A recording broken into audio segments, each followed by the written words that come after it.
আপনাদের কারো কারো জন্য আবার সবচেয়ে খুশির বিষয় হলো টাকা ধরে রাখা। আপনি স্ত্রীকে সাথে নিয়ে সুপার শপে গিয়েছেন, তিনি 1 প্যাকেট দুধ নিলেন। আমাদেরকে এত বেশি দুধ প্রয়োজন, ছোট প্যাকেট নিতে পারো না? ডিসকাউন্টের জন্য অপেক্ষা করতে পারো না? এটা দুধ, এটা ডিম, এগুলো নিয়ে কৃপণতা না করলে হয় না? এমন মানুষ রয়েছে যারা প্রাপ্য মানুষদের টাকা ধরে রাখে। আপনার সন্তানদের অর্থ প্রয়োজন, তাদের চলার জন্য কিছুটা পকেট খরচ প্রয়োজন, আপনার স্ত্রীর কিছুটা অর্থ প্রয়োজন। যদি তিনি গৃহ ব্যবস্থাপনার দায়িত্বে থাকেন আর তিনি নিজে উপার্জন না করেন, আর তিনি আপনার কাছে বলেন আমি কি 500 টাকা পেতে পারি? কিসের জন্য তোমার টাকা প্রয়োজন? আমাকে সম্পূর্ণ প্রতিবেদন প্রদান করবে, সকল রিসিট দেখাবে। দাঁড়ান, 1 মিনিট থামুন। এটা লাম ইয়াকতুরু, এটা আপনার জন্য চ্যালেঞ্জ হতে পারে। আপনি যদি আল্লাহর নৈকট্য লাভ করতে চান, আপনার পরিবারের খাবারের প্রসঙ্গ আসলে তাদেরকে জঞ্জালের মতো বিবেচনা করবেন না।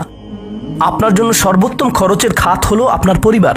নিজের পরিবারের সাথে এরকম খারাপ আচরণ করবেন না, কিন্তু অতিরিক্ত খরচও করবেন না।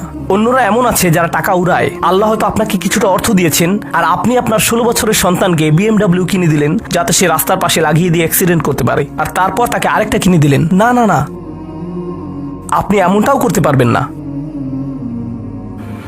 লাম ইউসরিফু ওয়া লাম ইয়াকতুরু ওয়া কানা বাইনা যালিকা কওয়ামা। তারা একটি ন্যায্য ভারসাম্যপূর্ণ পন্থা অবলম্বন করে এই দুই অবস্থার মাঝে অবস্থানের জন্য।